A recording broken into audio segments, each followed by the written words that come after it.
Kalau biasanya Allah menggunakan pertanyaan, itu biasanya jarang manusia yang membahas, jarang manusia kepikiran untuk membahas hal itu, sampai Allah harus bertanya. Dan begitulah metode Rasulullah SAW dalam menyampaikan ilmu. Kan sering kita temukan dalam kitab-kitab hadis itu, Rasulullah tidak langsung memberikan, karena belum tentu orang yang diceramahi atau diberitahu itu kepikiran hal itu. Maka apakah kau tahu hal seperti ini? Apakah kau sudah menerima kabar ini? Kan seperti itu. Di ayat ini Allah Subhanahu wa Ta'ala bertanya, apakah sama orang yang berilmu dan orang yang tidak berilmu? Tentu jawabannya adalah jawaban dari kalimat retorik. Jawabannya adalah tentu tidak sama. Sholatnya orang yang berilmu dengan sholatnya orang yang ikut-ikutan jauh berbeda. Sholatnya orang yang Allahu Akbar mengerti betul artinya Allahu Akbar, kemudian merasuk dalam jiwa, kemudian sifat ihsannya keluar, dia seakan-akan bertakbir melihat Allah dan seakan-akan Allah melihat dia. Berbeda. Begitu juga ketika rukuk, ketika sujud, menyimak imamnya, kemudian sampai salam. Salamnya saja bermakna. Salamnya bermakna bahwa siapapun yang di masjid ini selamat atas tangan dia, atas lisan dia, atas perilaku dia. Berbeda orang yang berilmu dan tidak berilmu. Jamaah rahimahullah, Allah Subhanahu wa Ta'ala pun membedakan derajat mereka di hadapan Allah. Kalau kita kan, ya na'udzubillah mencari, sukanya apalagi yang muda-muda, sibuk mencari like dari sosial media teman-temannya. Sempurna kalau like-nya itu 100, 200 di screenshot, dipamerkan di story ya. Sempurna dicintai atau disukai oleh manusia. Padahal orang yang tenar di dunia belum tentu viral, terkenal ketika nanti di akhirat. Dan salah satunya orang yang viral di langit adalah orang-orang yang yarfa'illahu alladhina amanu minkum walladzina utul ilma darajat.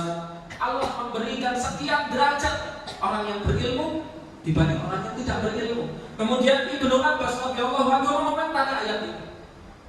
Bahwa beliau menyebutkan nilai sebanyak 700 derajat, di mana antara kedua derajat tersebut itu sekitar 500 tahun. Sudah tidak usah dihitung. Pokoknya tinggi sekali berjarak. Orang Arab kalau menyatakan jarak yang jauh itu pakai angka 700 kali 5. Belum tentu 700 kali lipat, bisa jadi lebih banyak.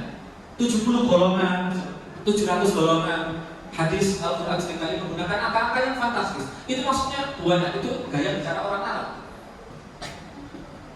Tapi kita pasti bertanya, kan kita juga semua ngaji, apalagi di Atoibah jamannya sadap-sadap semua ngaji. Pak Takmir kalau ada pengajian Atoibah yang datang segini banyak enggak? Belum ya. Insya Allah setelah Ramadan tetap ya, menjadi jamaah thalabul ilminya Atoibah. Tapi pertanyaannya, siapa sih orang yang disebut orang berilmu sehingga Allah berhak, ya Allah berkewajiban untuk memberikan derajat yang tinggi kelak di akhirat?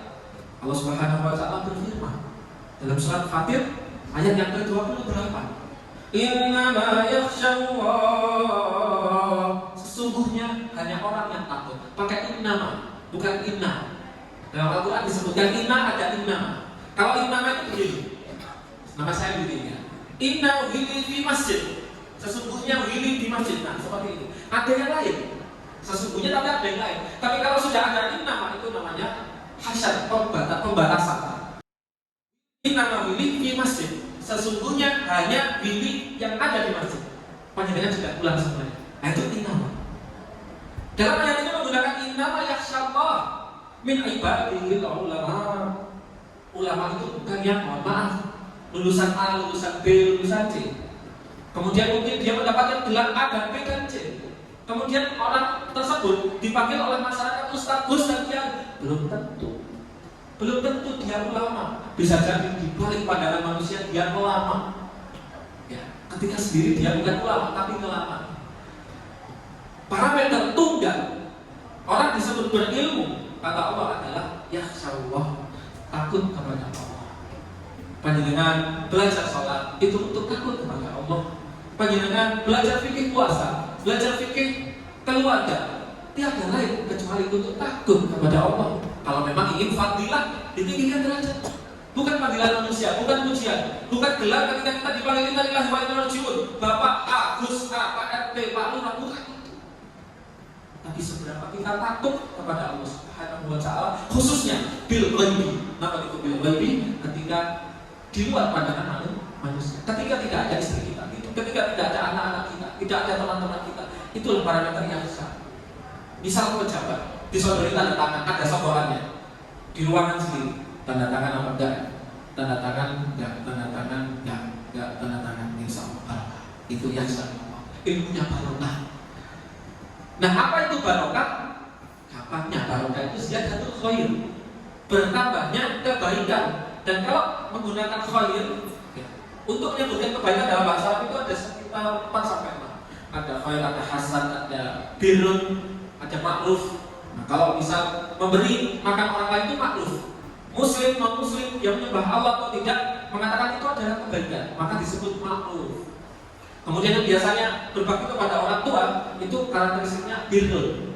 Tapi kalau khair itu pasti kaitannya dengan Allah Subhanahu wa taala. Jamaah rahimani wa rahimakumullah, marilah kita evaluasi.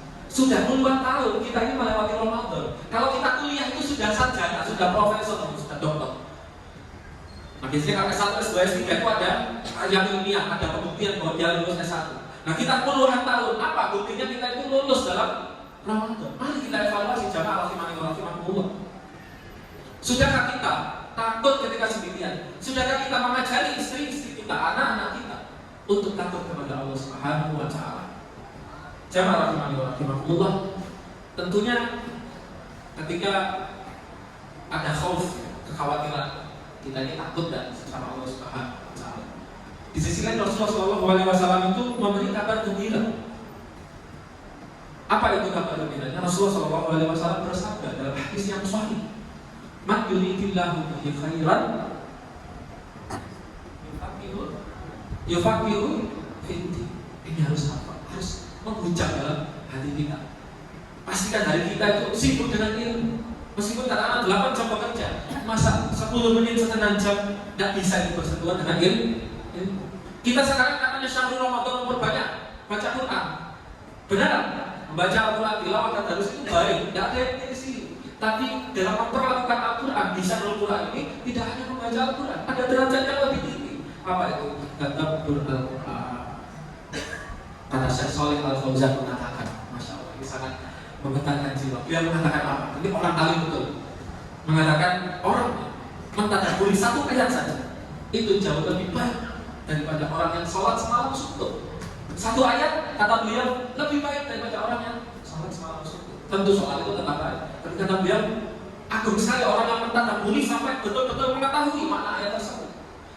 Kemudian ya pasti kita kepo, bertanya-tanya, kenapa kok bisa seperti itu? Beliau melanjutkan, karena orang yang mempelajari satu ayat dengan tuntas itu manfaatnya tidak hanya untuk dia sendiri, tapi untuk orang-orang di sekitarnya. Orang-orang yang belajar al-ma'un itu tidak pelit dengan orang yang du'afa dan orang-orang yatim ya. Orang yang mempelajari An-Nisa ayat 19, wa ashiruhunna bil ma'ruf, dipahami dengan betul. Perlakukanlah wahai suami istri-istrimu itu dengan baik. Bisa jadi kalau ada kekurangan itu adalah kelebihan bagi orang yang Masya Allah. Kemudian memahami betul, berusaha mengimplementasikan. Manfaatnya bukan hanya untuk dia, tapi istrinya juga ikut bahagia. Anak-anaknya mendapatkan uswah, mendapatkan contoh yang luar biasa. Inilah karakteristik mudabbirul Quran, orang yang suka bertadabbur.